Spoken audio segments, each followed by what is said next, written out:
Hello guys. जैसा कि हमने लास्ट एपिसोड में देखा था कि लुओ ली ने अपने 4th लेवल पे ब्रेक थ्रू कर लिया होता है, जिसकी वजह से होंग यान और शुए दोनों ही काफी ज्यादा खुश हो रहे थे।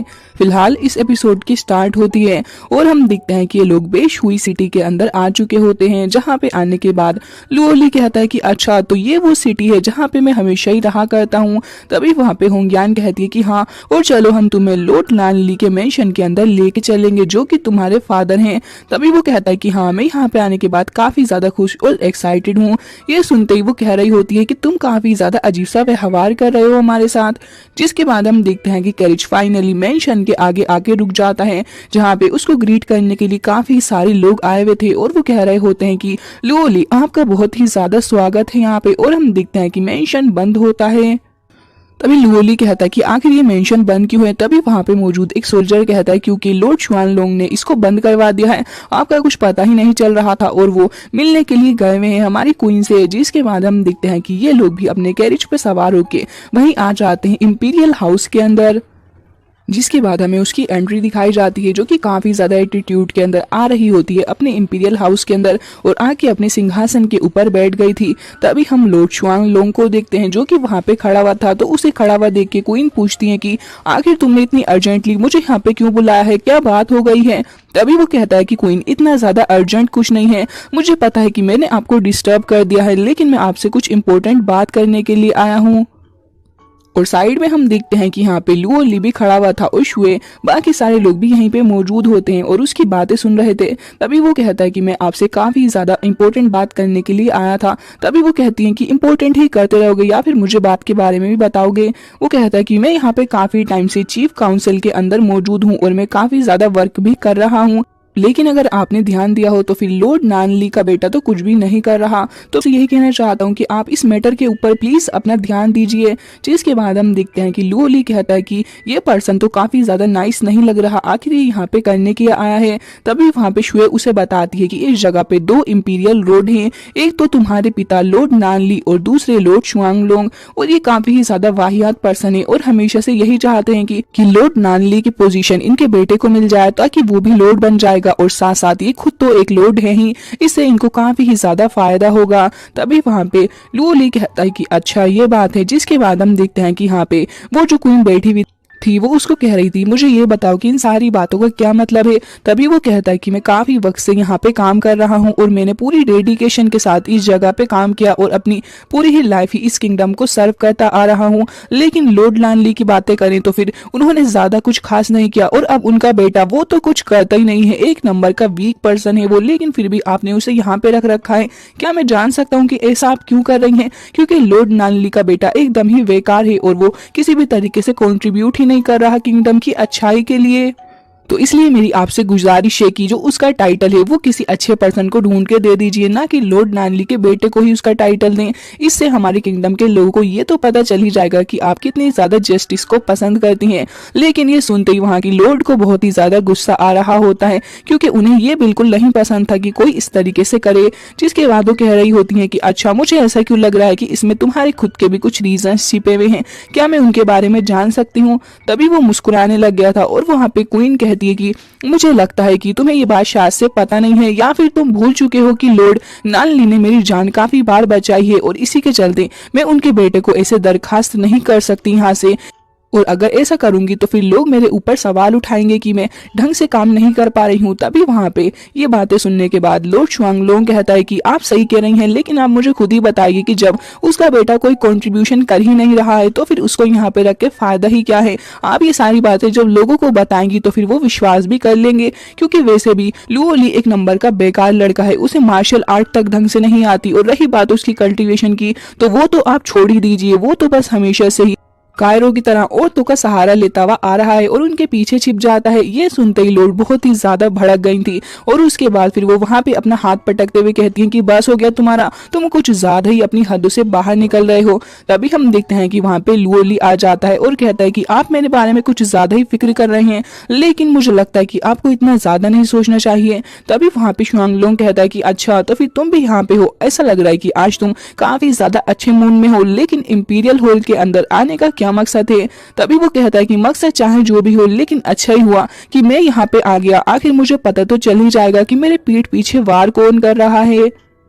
ये सुनते ही वो उसको गुस्से से देखने लग जाते हैं और हम देखते हैं कि यहाँ पे लुओ ली कहता है कि मुझे लग रहा है कि मेरी कैपेबिलिटीज के ऊपर आप सभी को कुछ ज्यादा ही डाउट है। जिसके बाद वहाँ पे शुए भी कहती है कि अगर ऐसी ही बात है तो फिर जो ओवरलोड ट्रायल यहाँ पे होने वाला है 2 हफ्ते बाद, उसके अंदर लुओ ली पार्ट लेगा और उस ट्रायल को जीत के ये प्रूफ कर देगा कि अपने पिता की पोजीशन को हासिल करने वाला सिर्फ यही हो सकता है। तो आप इस बारे में क्या कहते हैं। यहाँ पे लुओ ली काफी ज्यादा कॉन्फिडेंट के साथ खड़ा हुआ था और उसके देख के लग रहा होता है कि अपने फादर का टाइटल वो ही हासिल करेगा। तभी वहाँ पे क्वीन कहती है कि अगर ऐसी ही बात है तो फिर मैं मना नहीं करूंगी तुम लोगों को ऐसा सब कुछ करने के लिए। लॉर्ड शुआंगलोंग, आप इस बारे में क्या कहते हैं। तभी वो हंसने लग गया था क्योंकि उसे पता था कि लुओ ली एकदम ही बेकार और डरपोक आदमी है। इसलिए वो कहता है कि हाँ हाँ बिल्कुल, आपने जो भी फैसला लिया है मुझे उसके ऊपर पूरा ही भरोसा है, और अगर ये ऐसा ना कर पाया तो फिर मैं भी एल्डर काउंसिल से खुद को हटा लूंगा और फिर मैं चीफ की पोजीशन से भी त्याग दे दूंगा। ये सुनते ही वहाँ पे क्वीन कहती है कि ठीक है, बिल्कुल सही बात कही है तुमने, अब तुम यहाँ से जा सकते हो अगर कोई इंपॉर्टेंट बात ना हो तो।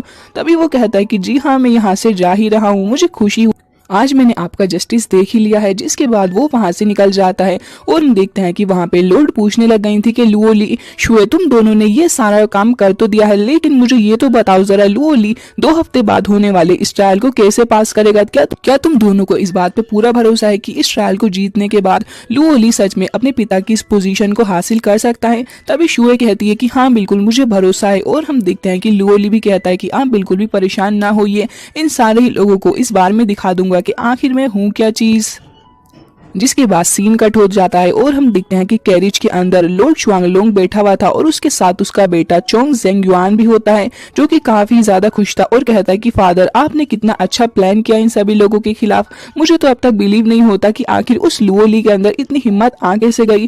तभी वो कहते हैं कि मैंने तो पहले कह दिया कि मैं इन सारे लोगों के अगेंस्ट नहीं जाऊंगा, मुझे प्यार से खेलना था, इसलिए तो मैंने लॉर्ड के सामने कहा कि लुओ ली इस ट्रायल को पास कर लेता है तो फिर हम उसके फादर की इस पोजीशन को उसे ही दे देंगे, और तुम्हें तो पता ही है कि वो कितना ज्यादा वीक पर्सन है, वो आराम से हार जाएगा और इस ट्रायल को कभी भी पास नहीं कर सकता। लेकिन मुझे लग रहा है कि क्वीन को अपने इस डिसीजन के ऊपर बाद में बहुत ही ज्यादा पछतावा होने वाला है, लेकिन हमारे लिए तो ये खुशी की बात है। तभी चोंग को देखते हैं जो कि कहता है कि फादर वैसे भी मुझे लग रहा है कि लुओ ली कुछ ज्यादा ही टफ एक्टिंग कर रहा है, और मैंने तो पहले से ही सुन रखा है कि उसकी मार्शल आर्ट एकदम ही बेकार है, और साथ साथ उसकी कल्टीवेशन उसका तो बस पूछिए ही मत। इस ट्रायल को पूरा करने के लिए कल्टीवेशन के 6 लेवल को तो हासिल करना जरूरी है, लेकिन मैं समझता हूँ उसने अपने कल्टीवेशन के 1st लेवल तक को हासिल नहीं किया है, वो पूरी तरीके से हार ही जाएगा। तभी वो हंस रहे होते हैं और कहते हैं कि जो भी हो, लेकिन तुम्हें अपनी ट्रेनिंग को हल्के में नहीं लेना चाहिए, तुम अपनी ट्रेनिंग जारी रखो और अच्छे से प्रैक्टिस करो, क्योंकि वैसे भी कुछ नहीं पता कि कल क्या हो जाए। जिसके बाद वो कहता है कि एडवाइस के लिए आपका बहुत बहुत शुक्रिया और मैं ऐसा करूंगा भी। तभी हम देखते हैं कि एक लड़की जिसका नाम लान होता है वो वहीं पे बैठी हुई थी और कहती है कि प्लीज सिटी लॉर्ड बनने के बाद मुझे मत भूल जाना। तभी वो कहता है कि ऐसा कुछ भी नहीं है, फिलहाल मुझे ये बताओ कि क्या तुम्हें लुओ ली पसंद है। वो कहती है कि ऐसा कुछ भी नहीं है, यहाँ पे सारे ही लोगों को पता है कि मुझे तुम ही सबसे ज्यादा अच्छे लगते हो, और वैसे भी यहाँ पे जितने भी लोग हैं, जितने भी प्रैक्टिशनर्स हैं, उन सब में सबसे ज्यादा एक्सपर्ट और हाई लेवल पे तुम ही हो, तो भला तुम्हें छोड़ के उस लुओ ली के पास जाना चाहेगा। और ये सुनते ही वहां पे चोंग काफी ज्यादा खुश होने लग जाता है और कहता है कि तुमने बिल्कुल सही कहा, मैं इन सभी में सबसे ज्यादा एक्सपर्ट हूँ। और हम देखते हैं कि यहाँ पे उसके फादर भी काफी ज्यादा खुश हो रहे हो। दूसरी ओर हम शुए को देखते हैं जो कि यहाँ पे लुओ ली को बता रही थी कि यहाँ के जो ओवरलोड हुआ करते थे उन्होंने ही इस ट्रायल को छोड़ा है ताकि आगे चल के अच्छे ओवरलोड को चुना जा सके। और जहां तक मैं समझती हूँ तुम्हें अपनी कल्टीवेशन को ज्यादा से ज्यादा जल्दी इनहेंस करना होगा, क्योंकि यहाँ पे काफी सारे पावरफुल लोग आएंगे। और तुम्हें पता है जब तुम्हारे फादर ने भी इस ट्रायल के अंदर पार्ट लिया था तो वो भी इंजर्ड हो गए थे, इससे तुम अंदाजा लगा सकते हो कि ये ट्रायल कितना ज्यादा मुश्किल होता है। तभी लुओ ली कहता है कि ऐसी बात है तो फिर मैं अपनी कल्टीवेशन और भी अच्छे से करूंगा। फिलहाल मैंने ये सुना है कि इस ट्रायल को पूरा करने के लिए 3 ट्रायल्स को पूरा करना होगा। तभी वो कहती है कि हाँ तुमने बिल्कुल सही कहा, ऐसा ही है, लेकिन जहां तक मुझे लग रहा है तुम्हारी कल्टीवेशन इतनी ज्यादा सही नहीं है और तुम्हारा मुकाबला अगर चोंग जेंग युआन से हो गया तो फिर तब तुम क्या करोगी, क्योंकि वो सारे ही प्रैक्टिशनर्स के अंदर सबसे ज्यादा एक्सपर्ट और पावरफुल है। तभी वहां पे लुओ ली कहता है कि अगर ऐसी तो मुझे ऐसा लग रहा है कि तुम मुझे लाइटली ले रही हो क्योंकि किसी को नहीं पता कि आखिर रिजल्ट क्या होगा। ये सुनते ही शुए काफी ज्यादा हैरान हो जाती है और कहती है कि तुम तो वाकई में काफी ज्यादा बदल चुके हो, जबकि पहले तो तुम ऐसा कुछ भी नहीं कहा करते थे। तभी वो कहता है कि मुझे ऐसा लग रहा है कि तुम मेरी पावर को जज कर रही हो। फिलहाल तो मैं अपने 4th लेवल पे हूँ, चलो जल्दी से मेरी हेल्प करो ताकि मेरी स्ट्रेंथ इंप्रूव हो पाए। तभी लुओली कहती है कि मुझे लगता है कि तुम्हें एक एक लेवल करके इस सारी कल्टीवेशन प्रोसेस को नहीं करना चाहिए, ऐसे करने में काफी ज्यादा वक्त जाया हो जाएगा। जहां तक मुझे लगता है कि तुम्हें ड्रैगन स्पेल को ही प्रैक्टिस करना चाहिए, उससे तुम काफी जल्दी अपनी इस कल्टीवेशन में एडवांस कर लोगे और मुझे लगता है कि अपने लेवल को भी ब्रेक थ्रू करके 6 लेवल को हासिल कर सकते हो। तभी लुओली कहता है कि अगर ऐसी बात है तो फिर ठीक है, हम इसी से ही प्रैक्टिस करेंगे। जिसके बाद हम देखते हैं कि शुए अपना ब्रश निकाल लेती है और कहती है कि ठीक है, चलो फिर तुम इस ड्रैगन ऑर्ब के साथ में प्रैक्टिस करना। और हम देखते हैं कि अपने ब्रश का यूज करते हुए इनलाइटमेंट ड्रैगन नाम की किसी टेक्निक को समन कर लेती है। तभी हम देखते हैं कि वो ड्रैगन ऑर्ब तुरंत ही चला जाता है लुओली के ऊपर और जैसे ही शुए अपने उस ब्रश का यूज करती है वो तुरंत ही एक अजीब सी जगह पे आ जाता है, जहाँ पे एक काफी ज्यादा पावरफुल और हैवी स्पिरिचुअल बेल उसको कैद कर लेती है और उसके अंदर लुओली कैद हो जाता है, जहाँ पे कुछ अजीब सी पॉइजनस गैस फैल रही थी। जिसे देखते ही वो कहता है कि ये तो काफी ज्यादा अजीब सी चीज है, भला मैं इसके अंदर क्या ही करूं। लेकिन तभी वहां पे एक फायर ड्रैगन भी आ जाता है।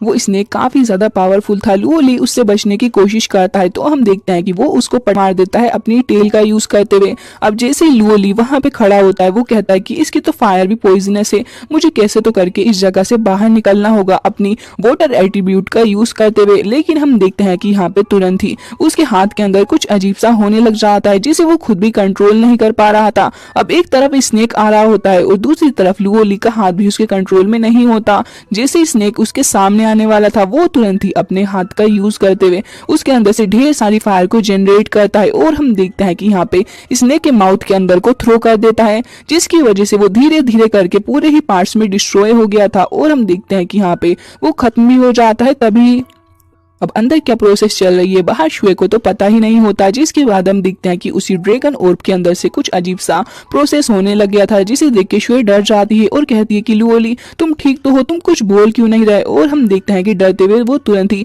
अपनी फ्लावर आइस टेक्निक का यूज करती है, जिसकी वजह से वो ड्रैगन ऑर्ब दोबारा से लुओली को यहाँ पे लाके खड़ा कर दे। लेकिन फिलहाल ये सीन यहीं पे कट हो जाता है और हम देखते हैं दूसरी ओर एक पर्सन को जो कि किसी इंपीरियल हाउस के अंदर जा रहा होता है काफी सारी लड़कियों के साथ।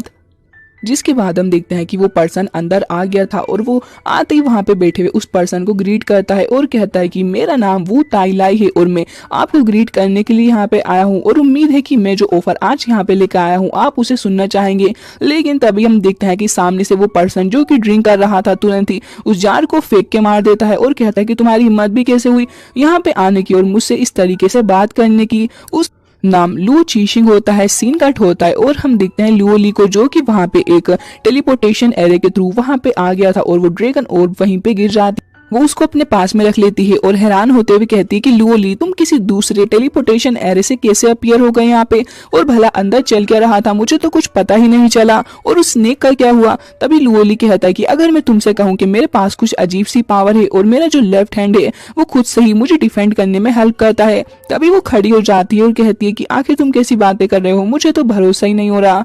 तभी वो कहता है कि अच्छा तो फिर ट्राई करके देख लेते हैं। तभी हम देखते हैं कि वो अपनी आइस सर्कल पावर का यूज करती है और अटैक कर देती है लुओली के ऊपर। तभी लुओली भी अपने उसी हैंड का यूज कर वो एक फॉर्मेशन बना के अटैक कर देता है शुए के ऊपर। शुए भी अपनी फायर बॉल का यूज करती है। तभी हम देखते हैं कि लुओली अपनी पावर का यूज करते हुए उन्हें भी डिस्ट्रॉय कर देता है। तभी वो कहती है कि आखिर ये सब कुछ हो कैसे रहा है, चलो मैं एक बार फिर से ट्राई करूंगी। जिसके बाद हम देखते हैं कि वो अपनी लोटस पावर का यूज करते हुए एक और फॉर्मेशन को क्रिएट कर लेती है, जिसके अंदर से ढेर सारी सोर्ट्स आके लुओली को हिट कर रही होती है। लेकिन लुओली काफी ज्यादा स्मूथली उनसे बच रहा होता है। तभी वो कहती है कि एक बार और ट्राई करना है मुझे और हम देखते हैं कि यहाँ पे उस फॉर्मेशन के अंदर से एक हेवनली सोर्ड अपीयर हो गई थी जो कि लुओली को हिट करने जा रही होती है। लुओली भी तुरंत ही अपने उसी हैंड का यूज करते हुए उसको रोकने की कोशिश करता है और वो ऐसा करने में कामयाब भी हो रहा था।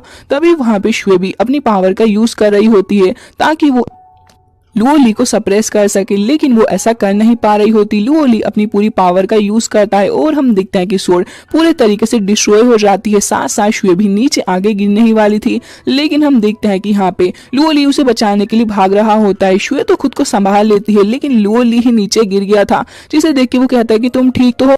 तभी वो कहती है कि मैं बिल्कुल ठीक हूँ, लेकिन अब मुझे बिलीव हो रहा है कि तुम्हारे पास सच में कोई मैजिकल पावर है जो कि किसी डिवाइन मास्टर ने ही तुम्हें दी है। मुझे बताओ कि भला तुम्हारे पास ये आई कैसे और तुम इसे मैनेज कैसे कर रहे हो। तभी हम देखते हैं कि लुओ ली अपने हाथ को पीछे छिपा लेता है, तो वो हंसने लग जाती है और कहती है कि ठीक है, मैं किसी को नहीं बताने वाली कि तुम्हारे पास इस तरीके की कोई पावर है और अब से ये एक सीक्रेट ही रहेगा। जिसके बाद हम देखते हैं कि लुओ ली भी मुस्कुरा के उसको थैंक्स करने लग गया था उसके इस फेवर के लिए। और इसी के साथ में ये एपिसोड हो जाता है एंड आई होप आपको अच्छा लगा होगा। मिलते हैं नेक्स्ट वीडियो में, तब तक के लिए bye bye, take care of yourself.